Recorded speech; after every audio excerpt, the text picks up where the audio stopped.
Good morning, all of you. Welcome again in the next part of the glossary of the chemistry.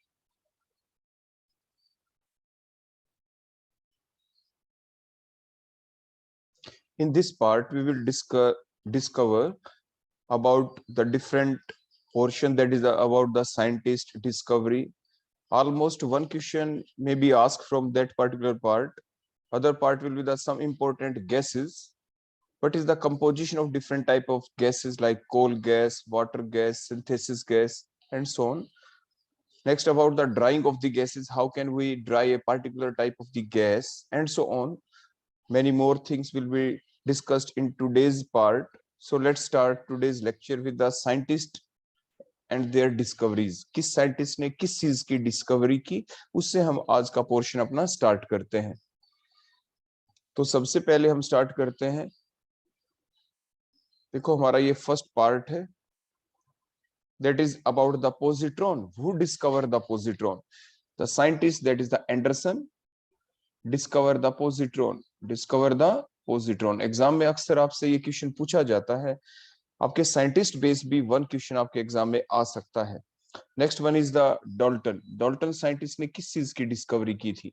Dalton discover the atom. It discover the law of multiple proportion. अपने mole concept वाली unit के अंदर ये different law पढ़े हैं. Out of this different law one is the law of multiple proportion. तो Dalton discover that law. Next is the Einstein. Einstein जो scientist था उसने क्या किया? मास एनर्जी इक्विवेलेंस के बारे में उसने एक्सप्लेन किया था. Next one is the E Teller. जो हाइड्रोजन बॉम्ब था, हाइड्रोजन बॉम्ब. तो हाइड्रोजन बॉम्ब के बारे में जब कभी भी आपके क्वेश्चन आता है कि हाइड्रोजन बॉम्ब की जो बेसिस था वो किसने दिया, that is the E Teller. Faraday ने क्या किया? About the law of electrolysis. Fermi ने क्या किया? About the principle of the atom bomb. Who give the principle of the atom bomb? आप कहेंगे Fermi. Who give the principle of the hydrogen bomb? तो हमने पहले ही बताया, that is the E Teller. Who give the principle of atom bomb? आप कहेंगे Fermi. तो न्यूक्लियर रिएक्टर के बारे में भी किसने बताया? That is the Fermi. Gay Lussac. Gay Lussac ने कौन सा लॉ दिया था? There is a law, that is the Gay Lussac law. Gay Lussac law, and that is also called as the law of combining volume. Law of combining volume. Next the scientist, that is the Goldstein. atomic structure वाली unit में हमने पढ़ा था Goldstein, जिसने anode rays के बारे में बताया था, जिसने प्रोटॉन को डिस्कवर किया था. that is the Goldstein who discovered the anode rays. Next Graham. आपने पढ़ा था ग्राहम्स लॉ ऑफ डिफ्यूजन. तो ग्राहम्स ने किस चीज के बारे में बताया? About the law of diffusion. Next that is the Guldberg and the Waage. इन्होंने किसके बारे में बताया था? About the law of mass action. आपने पढ़ा था केमिकल इक्विलिब्रियम वाली यूनिट के अंदर आपके डिफरेंट लॉ आते हैं, वहां पे लॉ ऑफ मास एक्शन के बारे में आपने पढ़ा था, that is given by the Guldberg and the Waage. Next the radio activity. The Henri Becquerel. Henri Becquerel जो साइंटिस्ट था उसने किसके बारे में बताया? About the natural radio activity के बारे में. आपको पता है ना, in the whole periodic table there are many elements which are natural and also the radioactive nature. उनका नेचर रेडियोएक्टिव भी होता है और वो नेचुरल भी है. आपको पता है up to the atomic number 92 all elements are natural except one, that is the technetium. तो उसके अंदर आपके जितने भी लैंथेनाइड्स आते हैं उसमें promethium is the radioactive elements, atomic number 61 है. उसके बाद आपके 90 से लेके 103 में, तो 90, 91, 92 these three element are radioactive elements. ये आपको पता है, नेचुरल है, रेडियोएक्टिव है. ग्रुप 1 के अंदर लास्ट एलिमेंट है francium, that is the radioactive. Group 2 के अंदर लास्ट एलिमेंट है, that is the radium, that is the radioactive. And so on. आपको सारी बातें बताई जा चुकी हैं. Next scientist, that is the James Chadwick. James Chadwick ने किसको डिस्कवर किया था? Neutron. Next that is the Julius Plucker. इसने नेगेटिवली चार्ज पार्टिकल को डिस्कवर किया था. नेगेटिवली चार्ज पार्टिकल कौन थे? नेगेटिवली चार्ज पार्टिकल जैसे आपके इलेक्ट्रॉन भी है.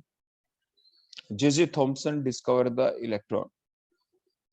J Thomson discover the electron. J Thomson also give a model, that is the plum pudding model. जब हम एटम की स्ट्रक्चर के बारे में डिस्कस करते हैं तो उसके दौरान डिफरेंट मॉडल्स आए वन बाय वन. तो सबसे पहले जो मॉडल आया था, that is the plum pudding model. तो that is also been given by the J Thomson. आपने नेक्स्ट ये पढ़ा था कि आपके जो न्यूक्लियर केमिस्ट्री के अंदर के आपके जो न्यूक्लियस होता है, न्यूक्लियस के अंदर डिफरेंट सब एटॉमिक पार्टिकल्स है। एटम है, एटम के अंदर न्यूक्लियस है। आपके एटम के अंदर डिफरेंट सब एटॉमिक पार्टिकल्स होते हैं। Out of these different subatomic particles there are some particles which are responsible for the stability of the nucleus. जो आपके न्यूक्लियस के अंदर आप मेनली क्या जानते हैं, there are the protons and the neutrons. लेकिन प्रोटॉन प्रोटॉन के बीच तो रिपल्शन हो जाएगी, तो फिर न्यूक्लियस की स्टेबिलिटी के लिए रेस्पॉन्सिबल कौन है? तो जो रेस्पॉन्सिबल है उसकी स्टेबिलिटी के लिए, तब ये चीज डिस्कवर की गई थी, the particles that are the mesons. These mesons are of different type, that may be the neutral meson, positive meson, negative mesons. तो जो मेसॉन्स हैं उसको किसने डिस्कवर किया था? That is the Kemmer, KEMMER, Kemmer discover the term mesons. Next that is the, जैसे हमने ऊपर डिस्कस किया, आपको बताया कि there is a law, that is a law of multiple proportion. देखो बिल्कुल टॉप में हमने लिखा था, दैट इज अ डाल्टन ने डिस्कवर किया था law of multiple proportion. Similarly Lavoisier जो साइंटिस्ट था, इसने किसको डिस्कवर किया? Law of conservation of mass. Next जो टर्म है एटॉमिक नंबर, किसने डिस्कवर किया था? That is the Moseley. Next that is the Neil Bartlett experiment हुआ था, जिन्होंने किसके बारे में एक्सप्लेन किया था? There is a one group 18 element, that is a xenon which has some reactivity। आप ये जानते हैं ग्रुप 18 एलिमेंट आपके इनर्ट गैसेस कहते हैं, आप उसे नोबल गैसेस कहते हैं। पहले कोई भी रिएक्शन नहीं शो करते थे, तो inert gases, but after that experiment which is been carried out by the Neil Bartlett scientist, it was proved that there are some element like the xenon is the element which can show some reactivity, which can show some reactivity. It can react with a more electronegative element like the fluorine, oxygen। तो इसने जो अपना experiment किया उसके द्वारा ही explain किया था कि जीनोन के अंदर कुछ रिएक्टिविटी है। तो वो किसने एक्सप्लेन किया? That is the Neil Bartlett, और एक्सपेरिमेंट का नाम भी यही था, नील बार्टलेट एक्सपेरिमेंट। नेक्स्ट आपकी जो टर्म होती है न्यूक्लियर फिशन, न्यूक्लियर फ्यूजन, क्योंकि जैसे अभी हमने आपको ऊपर बताया कि ई टेलर ने हाइड्रोजन बॉम्ब को डिस्कवर किया था। किसको डिस्कवर किया था? ई टेलर ने। That is about the hydrogen bomb. देखो जो हमने आपको ऊपर बताया था हाइड्रोजन बॉम्ब के बारे में। उसके बाद जैसे मैंने आपको बताया था नीचे, हाइड्रोजन बॉम्ब के बाद कौन था बेटा? Atom bomb. तो एटम बॉम्ब को किसने डिस्कवर किया था? बताओ शाबाश, अभी अभी आपको बताया गया था। देखो ये ऊपर तो हमने आपको बताया, E Teller discover the term hydrogen bomb. उसके बाद नेक्स्ट फर्मी। देखो ये फर्मी है, who give the principle of the atom bomb and the nuclear reactor। तो ये जो ओटो हान था, इसने कौन सी रिएक्शन के बारे में बताया? That is the nuclear fission. On that basis, nuclear fission के ऊपर ही बेस है आपका कौन सा bomb? That is the atom bomb. और जो न्यूक्लियर फ्यूजन है उसके ऊपर बेस कौन है आपका? Hydrogen bomb. फ्यूजन रिएक्शन कहाँ पे चलती है? इन द सन। सन के अंदर जो सोर्स ऑफ एनर्जी है, जो सन है, उसके अंदर जो रिएक्शन कंटिन्यूटी में चल रही है, जिसकी वजह से कंटिन्यूटी में हमें एनर्जी मिल रही है, that is the nuclear fusion reaction. क्योंकि वहां पे आइसोटोप्स ऑफ हाइड्रोजन है, तो isotopes of hydrogen combined to give, बोलो क्या आपके? हीलियम। हीलियम प्रोड्यूस होता है along with the production of the large amount of energy, यानी 26.7 मिलियन इलेक्ट्रॉन वोल्ट। इसके बाद नेक्स्ट पॉइंट बेटा यहाँ पे आ जाता है, ये इसको एटम बॉम्ब हमने बताया, देखो एटम बॉम्ब। इसके बाद नेक्स्ट आ जाता है पोली। जो पोली साइंटिस्ट है, इसने किस चीज को डिस्कवर किया? It tells about the neutron decay. Neutron decay जो टर्म आती है न्यूक्लियर केमिस्ट्री में आप पढ़ते हैं, आपके neutron decay, positron decay and so on, different processes हैं जो आप न्यूक्लियर केमिस्ट्री में पढ़ते हैं। तो पोली साइंटिस्ट ने किसको डिस्कवर किया? Neutron decay. जैसे पोली एक्सक्लूजन प्रिंसिपल भी पोली साइंटिस्ट ने दिया था। Next one is the another law which is given by the scientist Proust, that is the law of constant composition। law of constant composition। बेटा यहाँ पे जितने भी ये साइंटिस्टों के नाम हैं, ये भी हमने अल्फाबेटिकल ऑर्डर के अंदर ही अरेंज कर रखे हैं आपके लिए। आप देख रहे हैं पहले ए साइंटिस्ट वालों के नाम आए थे, फिर B, C and so on. Next that is the Proust, जो मैंने आपको बताया, who give the law of constant composition। Next, who discover the argon। Argon क्या है? Helium, neon, argon, Ramsay, RAMSAY। Next that is the Robert Mulliken, जिसने क्या बताया था? That is about the charge on the electron. Oil drop experiment. Oil drop experiment किसने किया था? That is the scientist, that is the Mulliken हम बोलते हैं, that is the Robert Mulliken. Roentgen discover the X-ray. Roentgen जो scientist है इसने किसको डिस्कवर किया था? About the x ray. उसके बाद नेक्स्ट आ जाता है रेडियो एक्टिव डिसइंटीग्रेशन सीरीज के बारे में जो एक्सप्लेनेशन दी गई थी। रेडियो एक्टिव डिसइंटीग्रेशन है जिसमें आपको ये बताया गया था कि शुरू में जो आपका रेडियो एक्टिव सब्सटेंस होता है उसका डिसइंटीग्रेशन तब तक होता रहेगा जब तक कि वो किसी स्टेबल न्यूक्लियाई के अंदर कन्वर्ट नहीं हो जाता। Means the unstable radioactive nuclei will undergo the disintegration process till then it is converted into the stable nuclei. जब तक वो एक स्टेबल न्यूक्लियाई के अंदर कन्वर्ट नहीं हो जाए। उसके बेसिस के ऊपर डिफरेंट सीरीज थी 4n 4n+1 4n+2 4n+3 इस टाइप से डिफरेंट सीरीज थी। तो Rutherford and the Soddy explain about the radioactive disintegration. Rutherford and the Soddy. Next one is the Seeberg. It tell about the transuranic element. आप जानते हैं the atomic number of the uranium is 92. The elements whose atomic number is after 92, that these all elements are the transuranic. Trans का मतलब बाद में, uranium के बाद वाले element. These are the transuranic elements. उनके बारे में किसने बताया? Seeberg is the scientist.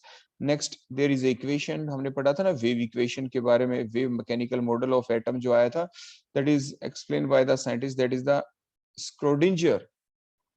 Next Soddy and the Aston. सोडी और जो एस्टोन है इन्होंने जो टर्म्स थी आइसोटोप्स उनको एक्सप्लेन किया था।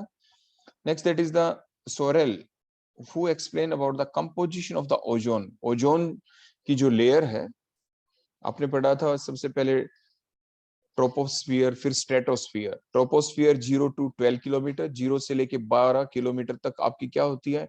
ट्रोपोस्फियर। उसके बाद स्ट्रेटोस्फियर है whose thickness is of 16 kilometre, means 12 से 50 किलोमीटर जो आपकी ट्रोपोस्फियर के बाद जो स्ट्रेटोस्फियर है 12 से 50 किलोमीटर 12 to 50 किलोमीटर की जो रेंज है that is called as the stratosphere. उस रेंज के अंदर 32 से लेके 48 किलोमीटर 32 to 48 किलोमीटर जो 16 किलोमीटर थिकनेस का जो धुआं है क्लाउड है that is of ozone layer. तो जो ओजोन लेयर का जो धुआं है वहां पे मैंने आपको बताया उसके अंदर उसकी कंपोजिशन क्या है that is explain by the scientist that is the sorrel. Sorrel ने एक्सप्लेन किया था। Next is that is the pH scale. जो आप जानते हैं pH scale range is from 0 to 14 where midpoint is of 7, that is only at the temperature that is the 25 degree Celsius. 25 degree Celsius के ऊपर ही हम ऐसा कहते हैं। अगर हम टेम्परेचर की रेंज बदल देंगे 25 से 35 कर दे 40 कर दे then that range will not be of 0 to 14, वो चेंज हो जाएगी आपकी। तो वो भी एक्सप्लेन किया जा चुका है आपके चैप्टर के अंदर। कौन सा चैप्टर है वो आपका? केमिकल इक्विलिब्रियम के अंदर, जहां पे हम पीएच के बारे में पढ़ते थे। So that pH scale is explained by the scientist that is the Sorensen. Next the name of the electron proposed. जो नाम जो नेगेटिवली चार्ज पार्टिकल जो प्रेजेंट होते हैं which are present around the nucleus, उसका नाम जो इलेक्ट्रॉन था वो किसने प्रपोज किया था? That is the Stoney, STONEY। Stoney proposed the name electron to these negatively charged particles. इसके बाद नेक्स्ट है बेटा थेनार्ड। आपकी हाइड्रोजन परऑक्साइड, हाइड्रोजन परऑक्साइड के बारे में आपने पढ़ा है। हाइड्रोजन एंड इट्स कंपाउंड वाली जो आपकी यूनिट होती है वहां पे आप पढ़ते हैं। तो थेनार्ड ने हाइड्रोजन परऑक्साइड के बारे में एक्सप्लेनेशन दी थी कंप्लीट। नेक्स्ट जो क्रोमेटोग्राफी जो टर्म है ये कहां से आई थी? That is by the scientist that is the Tswett. Chroma means colour, graphy जो कंप्लीट एक्सप्लेनेशन दी गई ये टर्म आई कहां से? That is the contribution of that scientist that is the Tswett. Heavy water, heavy water जो term आई वो कैसे आई? किसने इसको डिस्कवर किया इस टर्म को? दैट इज हैवी वाटर जिसे आप D2O कहते हैं। वाटर की जो ऑर्डिनरी वाटर हम पीते हैं उसका फार्मूला क्या होता है? H2O। तो H2O के अंदर जो H है, जब भी जैसे अभी एक टर्म आई थी आइसोटोप्स के बारे में, तो जो H2O के अंदर जो H है, H के डिफरेंट हाइड्रोजन के डिफरेंट आइसोटोप होते हैं। Hydrogen 1 1, hydrogen 1 2। 1 मैंने नीचे के लिए बोला सबस्क्रिप्ट, 2 जो हम बोलते हैं बाद में वो ऊपर के लिए। Hydrogen 1 2, 1 atomic number 2 mass number, that is called as the deuterium. Hydrogen 1 3 that is the tritium. तो 1 2 वाला जो ड्यूट्रियम है अगर वो वाला H ले ले, now that water is called as the heavy water. तो जो हैवी वाटर की डिस्कवरी किसने की थी? That is the scientist that is the Urey, UREY।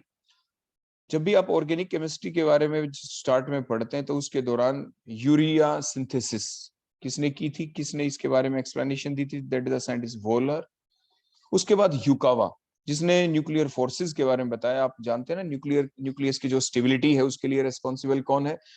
These nuclear forces, these are the short range forces. ऐसा भी एग्जाम में पूछा जाता है, whether they are the long range or the short range, because they exist, they work within the nucleus. In that small region they work, so their range is very small. So these are the short range forces. Yukawa scientist ने इनको explain किया था, along with the pi plus, हमने बताया था ना, पाई मिजोन्स, पाई जो neutron होते हैं, जो न्यूट्रल मिजोन्स होते हैं, पाई नोट हमने ऊपर लिखा था, अभी उसके बारे में पीछे बताया गया था। Now the pi positive, pi negative, negative mesons, positive mesons. 1935 के अंदर जो ये साइंटिस्ट है युकावा, इसने ही इसको एक्सप्लेन किया था। जबकि पाई जो न्यूट्रल होते हैं, जो पाई मिजोन्स होते हैं जिनके ऊपर कोई चार्ज नहीं होता, that is been explained, discovered by the scientist, that is the Kemmer, वो कैमर ने एक्सप्लेन किया था। तो ये था बेटा, जितना भी मेरे से हो चुका कंपाइल वो मैंने किया। आप और भी चीजें अल्फाबेटिकल ऑर्डर के अंदर बेटा इसमें आप ऐड कर सकते हैं। तो ये था साइंटिस्ट और उनकी डिस्कवरीज के बारे में। इसके बाद बेटा नेक्स्ट अब हम लेते हैं, हमारा अगला पोर्शन आएगा, that is about some important gases के बारे में, about the some important gases. अब इनके बारे में वन बाय वन हम देखेंगे, सम इंपॉर्टेंट गैसेस। तो अब हम स्टार्ट करते हैं बेटा। तो सबसे पहला पॉइंट सम इंपॉर्टेंट गैसेस में आ जाता है। उसी टाइप से अल्फाबेटिकल ऑर्डर में बेटा हमने अरेंज कर रखी है सारी चीजों को। First one is the blue water gas. Blue water gas, that is, it contain, exam में आ जाता है, ब्लू वाटर गैस कंटेन्स, उसके अंदर क्या क्या आता है ऑप्शन में लिखा आता है। तो जिसमें ये दोनों बातें लिखी हैं, that is the CO+H2, that is the blue water gas. ये बेटा कौन सी गैस होती है? Blue water gas, CO+H2। Next one is the coal gas. What is the coal gas? What's there composition? The H2 56% hydrogen 56% plus methane plus carbon monoxide, that is the coal gas। ऐसे आपसे पूछा जाएगा। Next one is the carbureted water gas। Carbureted water gas, carbureted water gas क्या होती है? That is the carbon monoxide along with the hydrocarbons। CNG, what is the full form of that? CNG, that is the compressed natural gas, CNG। Next that is the fire extinguisher. तो fire extinguisher के बारे में जब पूछा जाए तो आप क्या कहेंगे? It contains the H2SO4, the sodium bicarbonate and the sodium carbonate, that is the fire extinguishers. Next that is the LPG। LPG की फुल फॉर्म क्या है? That is the liquefied petroleum gas, liquefied petroleum gas. It contain a mixture of propane and the butane. Next one is the marsh gas, that is the CH4। next one is the mustard gas, that is the, mid में आप क्या लिखेंगे? That is the sulphur लिखते हैं आप सबसे पहले। इसके दोनों साइड में आप क्या लिखेंगे बेटा? Single bond CH2, single bond देखो CH2। उसके बाद आगे दोबारा सिंगल बॉन्ड लगा के आप क्या लिख देंगे? CH2Cl, सिंगल बॉन्ड लगा के क्या लिख देंगे? CH2Cl। तो इस टाइप से ये इसकी स्ट्रक्चर बन गई बेटा। नेक्स्ट आ जाता है नेचुरल गैस। नेचुरल गैस में क्या, किसकी मेन कंपोजिशन होती है? That is the methane. Next one is the oil gas. Oil gas that is formed by, oil gas जो होती है ये किसके द्वारा बनती है? तो अब इसके बारे में आपको बताते हैं।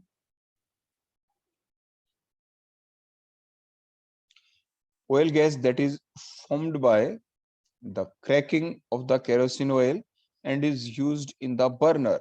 जो आपकी बर्नर्स होते हैं उसके अंदर जो गैस यूज करते हैं that is the oil gas. आमतौर पे LPG सिलेंडर भी यूज कर लेते हैं, but mainly for the burners that gas been used, that is formed by the cracking of the kerosene oil, that is the oil gas। after that the phosgene। phosgene आपने पढ़ा था, chloroform की जो bottles होती हैं उनके अंदर अपने आप प्रोड्यूस हो जाती है, whose composition is COCl2, that is the phosgene gas that is formed in the chloroform bottles। और आपने पढ़ा था उसके लिए हम 0.6 to 1% उसमें हम इथेनॉल डाल देते हैं, so that there will be no effect on our body of that particular harmful poisonous gas, that is the phosgene gas COCl2। तो जो इथेनॉल हम स्मॉल अमाउंट में डालते हैं वो किस लिए? ताकि that particular ethanol will react with that COCl2 to form the diethyl carbonate। diethyl carbonate एक poisonous substance अपने आप बनता रहता है उसी बोतल के अंदर, वहीं पे। तो ये चीज हमें ध्यान रखनी होती है। नेक्स्ट वन इज फोस्जीन के साथ दूसरा नाम आता है phosphine, that is the PH3, that is the phosphine। after that is the producer gas। जैसे हमने water gas देखा था, water gas क्या था? CO+H2, that is the water gas। producer gas that is the 2 moles of the CO plus 4 moles of the N2, that is the producer gas, that is the cheapest gas। आपसे exam में पूछा जाता है which is the cheapest gas, तो आप कहते हैं producer gas. Next one is the semi water gas. Semi water gas, तो सेमी का मतलब हाफ, मींस आधी गैस तो वाटर गैस है, तो means water gas plus other gas is the producer gas. So the mixture of these two gases, that is the water gas and the producer gas, that called as the semi water gas. तो ये question काफी बार exam में पूछे ही जाते हैं। Next one is the synthesis gas, और you can say the water gas. Synthesis gas और वाटर गैस एक ही नाम है, तो mean CO plus H2, CO plus H2, that is the water gas.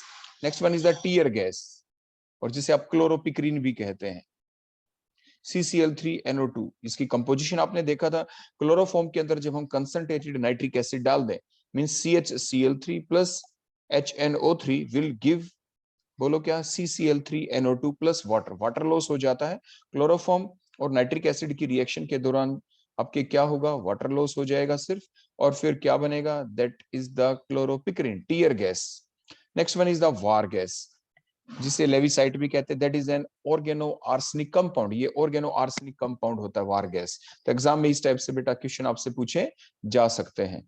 इसके बाद नेक्स्ट हम लेंगे बेटा about the drying of the gases. Next point हमारा क्या आ जाएगा, about the drying of the gases. Drying of the gases, इससे पहले हमने पढ़ा सम इंपॉर्टेंट गैसेस के बारे में। देखो अभी तक हम आपको एक ब्रीफ बता दें कि अभी तक हम आपको अपने ग्लोसरी के अंदर देखो क्या क्या चीजें बता चुके हैं, फिर उसके बाद हम नेक्स्ट पोर्शन के ऊपर देखो चलते हैं।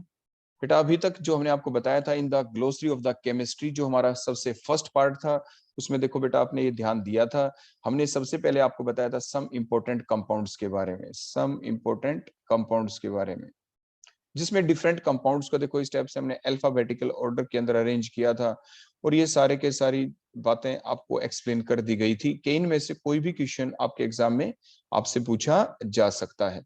तो ये सारी चीजें बेटा आपको बिल्कुल अच्छे से याद करनी थी। That is the glossary about the different compound, और इसको हमने अल्फाबेटिकल ऑर्डर के अंदर ही आपके लिए अरेंज किया था। ये सारी की सारी चीजें हम आपको एक्सप्लेन किया था। ये था लेक्चर नंबर 1 हमारा। उसके बाद बेटा देखो सेकंड लेक्चर जैसे हमारा आया था, उसके अंदर हमने आपको बताया था सम इंपॉर्टेंट, देखो एलॉयज के बारे में, these are the different alloys, इनको भी हमने अल्फाबेटिकल ऑर्डर में आपको अरेंज करके दिया था। उसके बाद बेटा नेक्स्ट हमने आपको बताया था some common processes in the lecture number 2, देखो डिफरेंट कॉमन जो प्रोसेसेस थी आपकी। उसके बाद आज का जो आपका लेक्चर था वो हमने किस तक रखा, that is about the scientist and their discoveries, ये डिफरेंट डिस्कवरीज थी इन डिफरेंट साइंटिस्ट के द्वारा। उसके बाद अभी हमने आपको बताया about the some important gases.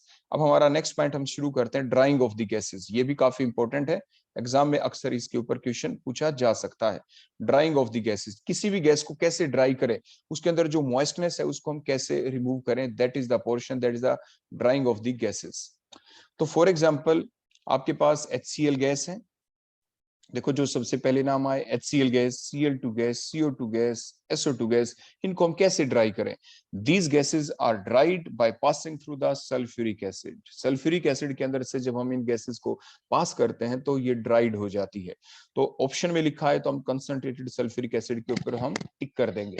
तो या ये आ जाए कि सल्फ्यूरिक एसिड के द्वारा हम किसको ड्राइड करते हैं, तो भी आप HCl ऑप्शन मिल जाए उस पर टिक कर सकते हैं। Cl2, CO2, SO2 आप इनके ऊपर टिक कर सकते हैं। नेक्स्ट आपके HBr and the HI, these are dried by the H3PO4 जो फास्फोरिक एसिड होता है, and not by the H2SO4, because किस लिए, क्योंकि जो HBr है और जो HI है they are the strong oxidising agent, ये आपके स्ट्रॉन्ग ऑक्सीडाइजिंग एजेंट होते हैं, और further and thus reduced the H2SO4 to the SO2, और ये H2SO4 को बोलो किस में रिड्यूस कर देते हैं, SO2 के अंदर रिड्यूस कर देते हैं। अनदर इंपॉर्टेंट क्वेश्चन जो एग्जाम में अक्सर पाया गया है, that is about the ammonia, about the ammonia. Ammonia gas is dried by the calcium oxide. Calcium oxide के ऊपर से जब हम इसको पास करेंगे तो अमोनिया गैस के अंदर जितनी भी मॉइस्टनेस है उसको कैल्शियम ऑक्साइड क्या कर लेगा, एडजॉर्ब कर लेगा उसको। तो इस टाइप से ये प्रोसेस आपकी चलती है, अमोनिया को हम ड्राइड कर सकते हैं। Next is the natural gas. Natural जो गैसेस होती हैं, नेचुरल जो गैस है उसको हम कैसे ड्राइड करते हैं, they are dried by the anhydrous calcium chloride. Anhydrous calcium chloride natural gases को ड्राई करने में यूज किया जाता है। नेक्स्ट आपकी जो बेंजीन है, देखो बेंजीन और टोलुएन, इसको किस लिए यूज किया जाता है, benzene toluene stored by putting sodium wire in it. देखो जब भी देखो सोडियम के बारे में आपने सुना है, ऑर्गेनिक फंक्शनल ग्रुप डिटर्मिनेशन में सोडियम को आप यूज करते हैं। जब आप सोडियम एक्सट्रैक्ट प्रिपेयर करते हैं तो जो सोडियम, कई बार क्या होता है कि हमारे कुछ केमिकल हैं, तो हम उनको कैसे, किस टाइप से इसको स्टोर करते हैं। तो मीन जैसे बेंजीन है, टोल्विन है, हम क्या करें, इसको ड्राइड कैसे करें, हम क्या पास करते हैं इसके अंदर, सोडियम वायर पास करते हैं, सोडियम वायर। आपके पास एक मशीन आती है, मशीन के अंदर हम सोडियम को डालते हैं और जैसे हम मशीन को देखो ऐसे हैंडल चलाते हैं, आपने देखा होगा ना घर में, जो आप जिसे सिंपल कॉमन लेमैन की लैंग्वेज में जिसे सेई बोलते हैं, जो हम खाते हैं मिल्क में मिला के पका के जो हम खाते हैं, सेई। सिमिलरली एक वायर की फॉर्म में सोडियम जो मेटल होता है उसके पीस होते हैं, उसको वायर की फॉर्म में कैसे कन्वर्ट करते हैं, उसी मशीन की हेल्प से। उसी टाइप की मशीन होती है, लैब के अंदर होती है। जब आप उसको ऑन करते हैं, देखो ऐसे चलाते हैं, हैंडल से आप उसको चलाते हैं, तो जब आप उसको चलाए तो उसके बाद सोडियम को डायरेक्ट हम पास कर देते हैं इन द बेंजीन और इन द टोल्विन बॉटल। और फिर आपके बेंजीन और टोल्विन क्या हो जाते हैं, हम इनको ड्राइड कर सकते हैं। ड्राई बेंजीन चाहिए तो सोडियम वायर को पास करके उसमें रखते हैं, ड्राई टोल्विन चाहिए तो सोडियम वायर को हम उसमें पास करके रखते हैं। लेकिन हम इथेनॉल को कभी भी ड्राइड नहीं कर सकते by passing the sodium wire, ऐसा एग्जाम में पूछा गया है। बेंजीन को कर सकते हैं, ऐसा क्यों? क्योंकि बेंजीन रिएक्ट नहीं करता सोडियम के साथ, इसीलिए हम सोडियम वायर को पास करते हैं। और बेंजीन और टोल्विन को ड्राई करने के लिए हम सोडियम वायर को यूज कर लेते हैं। While the sodium can react with the ethanol, can react with the alcohol, तो इसलिए हम इथेनॉल एल्कोहल को हम ड्राई नहीं कर सकते। एल्कोहल की बोतल के अंदर हम सोडियम वायर को पास नहीं कर सकते, क्योंकि एकदम से रिएक्शन हो जाएगी, एक्सोथर्मिक रिएक्शन होगी, हाइड्रोजन गैस इवॉल्व होगी। तो ये चीज आप जरूर ध्यान रखें। इसके बाद बेटा नेक्स्ट हमारा टॉपिक आ जाता है, that is about the passivity of the certain substances. आपने देखा होगा अक्सर इसके ऊपर देखो एक क्वेश्चन पूछते हैं अबाउट द पैसिविटी के बारे में, that is about the iron के बारे में जैसे आ जाता है। तो iron is passive to the HNO3, जो आयरन होता है it is passive to the HNO3 due to the formation of the Fe3O4। Similarly next question पूछा जाता है, अक्सर इसी के ऊपर पूछा जाता है, एल्यूमिनियम के ऊपर ही पूछा जाता है कि why the aluminum is passive towards the air, why the aluminum is passive towards the concentrated HNO3। तो इसके लिए आप क्या लिखते हैं, due to the formation of the oxide layer on their surface। Aluminium के सरफेस के ऊपर उसी की ऑक्साइड लेयर बन जाती है, Al2O3 की लेयर बन जाती है on the surface of the aluminium, और वो फिर पैसिव रहता है towards air. Aluminum become passive towards air, aluminum become passive towards the concentrated HNO3 due to the formation of the protective oxide layer, ऐसा लिखा मिलता है आपके ऑप्शन के अंदर। तो ये चीज आप ध्यान रखेंगे।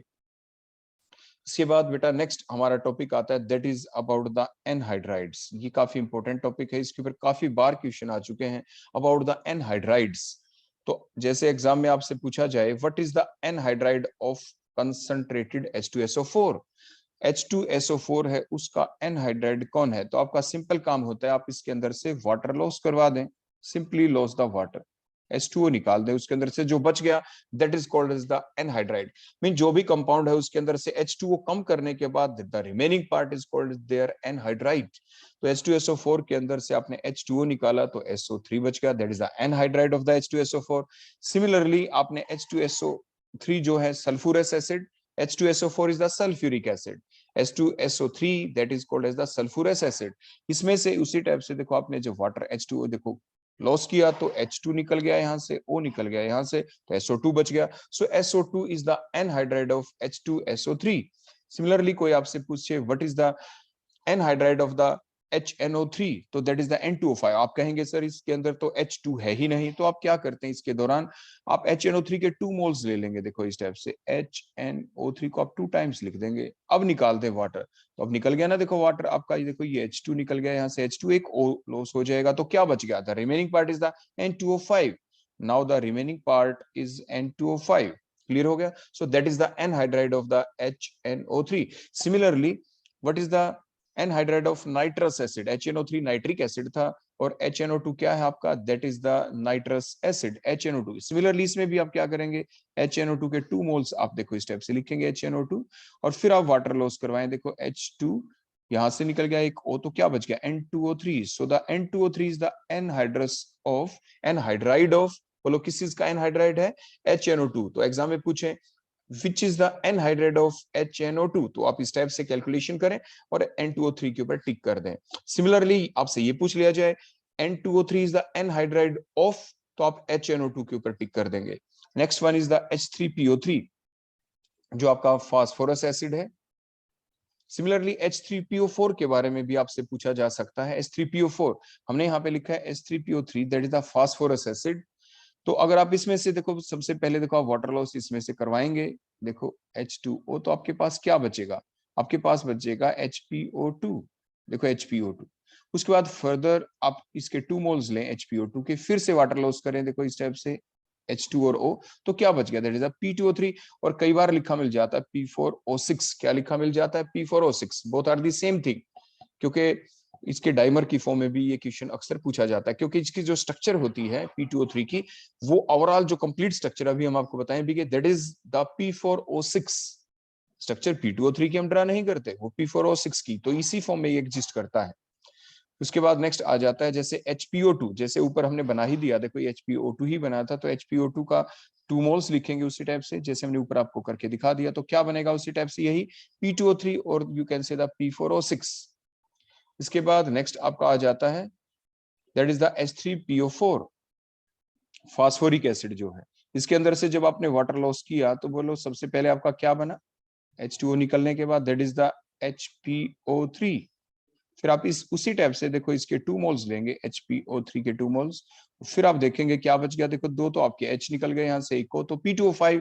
और उसी टाइप से जो इसकी रियल स्ट्रक्चर है वो P2O5 की स्ट्रक्चर हम ड्रा नहीं करते हैं, P4O6 की ही इसकी स्ट्रक्चर होती है, इसी फॉर्म में एग्जिस्ट करता है। So the anhydride of the phosphoric acid that is the H3PO4 that is the P2O5 और you can say the P4O10। Calcium hydroxide आपने देखा है ना, कैल्शियम हाइड्रोक्साइड कैसे बनता है? कैल्शियम ऑक्साइड वाटर एब्जॉर्ब कर ले तो क्या बन जाएगा? कैल्शियम हाइड्रोक्साइड, जिसे आप लाइम वाटर भी कहते हैं। तो कैल्शियम हाइड्रोक्साइड का एनहाइड्राइड कौन है? तो आप इसमें से वाटर लॉस कर देंगे तो क्या बन जाएगा? CaO। सिमिलरली आपके पास ये मिथेनोइक एसिड है, फॉर्मिक एसिड जो है, इसके अंदर से अगर आप वाटर लॉस देखो इस टाइप से कर देते हैं, वाटर लॉस H2O, तो remaining part is CO। So CO is the anhydride of methanoic acid, the formic acid. So that is our next part. ऐसे ही आप और भी चीजों को देख सकते हैं और इसी कैटेगरी के अंदर आप ऐड कर सकते हैं। So that is our next topic, that is the anhydride. तो ये हमारा नेक्स्ट पोर्शन था, that is called the anhydrides के बारे में।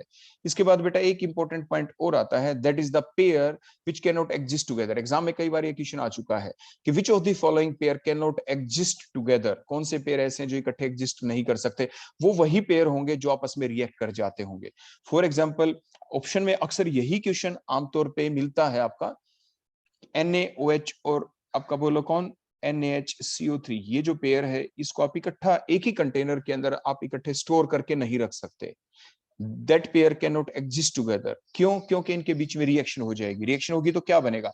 दे will react to give the sodium carbonate Na2। देखो एक Na बेटा यहाँ से आ गया, Na2 बन गया ना, Na2 प्लस में ये क्या है? CO3, Na2CO3 और निकल क्या गया? Remaining thing is the water.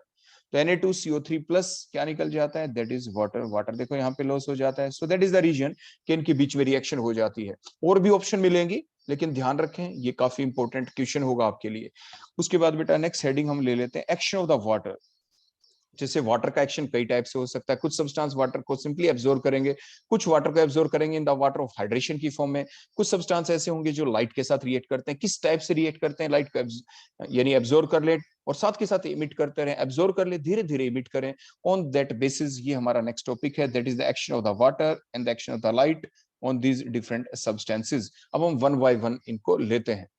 तो बेटा सबसे पहले हमने लिया हाइग्रोस्कोपिक सब्सटेंसेस, हेडिंग आ गई हमारी हाइग्रोस्कोपिक सब्सटेंस। जैसे हाइग्रो जब भी वर्ड आता है हाइग्रोस्कोपिक, तो इट मींस जो वाटर को एब्जॉर्ब कर लेते हैं। तो हाइग्रोस्कोपिक सब्सटेंसेस कौन होते हैं? Which absorbs the moistness from the air. जो एयर के अंदर से मॉइस्टनेस को क्या कर ले? एब्जॉर्ब।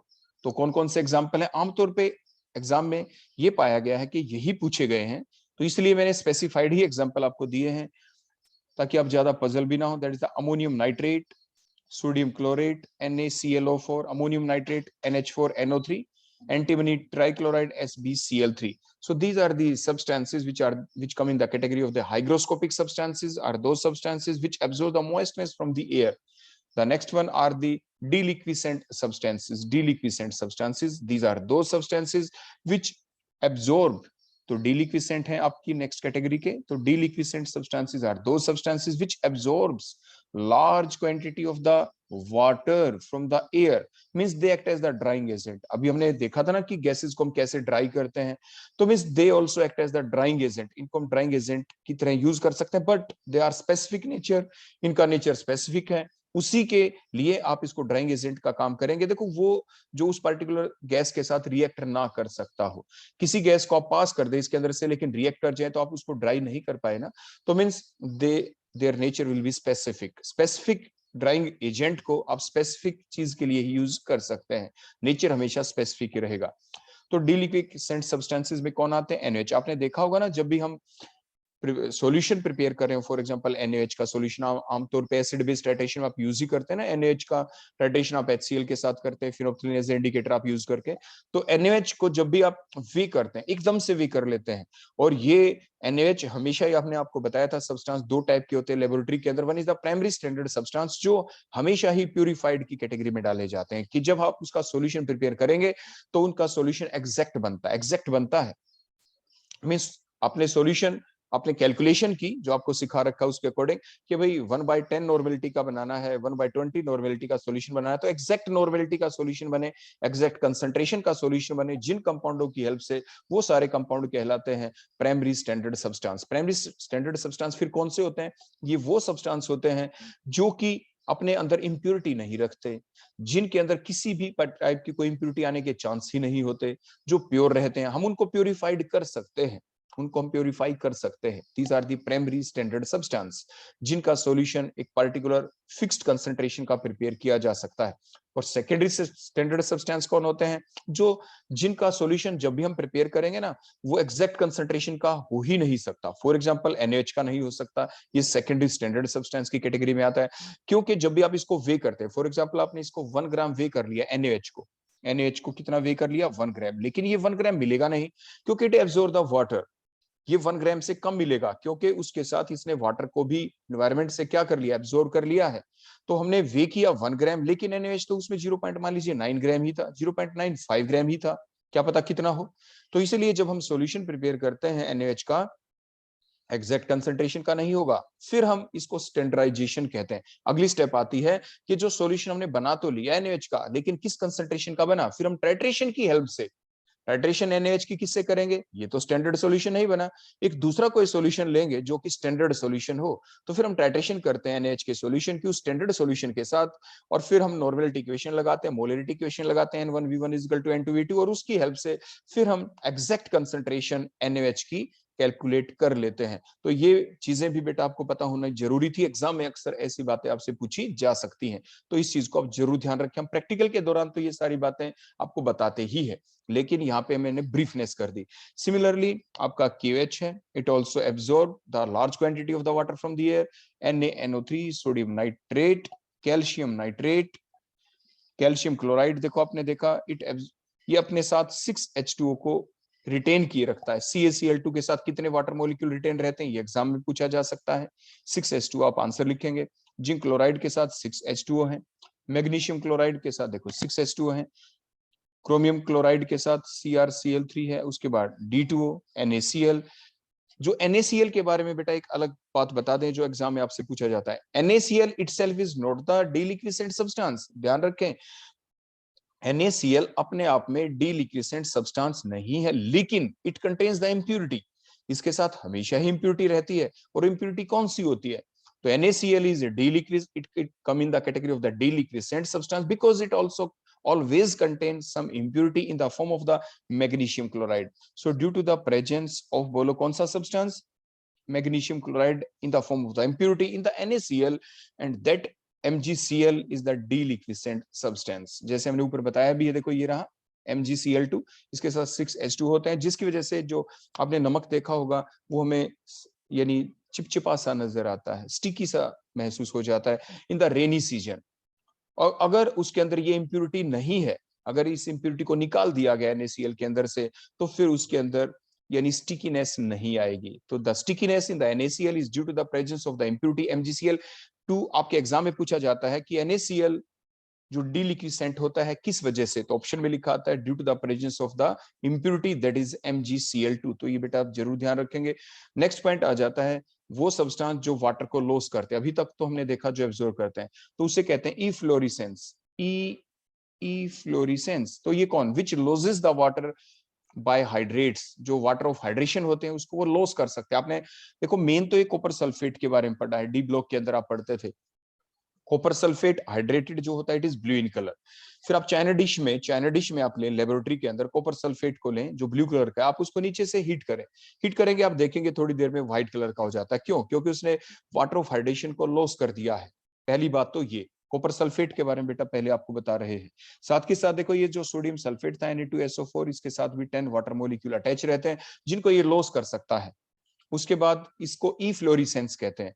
उसके बाद नेक्स्ट देखें अगला क्वेश्चन कॉपर सल्फेट के बारे में जो पूछा जाए, जो 5 वाटर मॉलिक्यूल हैं अक्सर ये कॉपर सल्फेट के बारे में पूछा गया है, इसलिए स्पेसिफिकली इसी के बारे में आपको बता रहे हैं।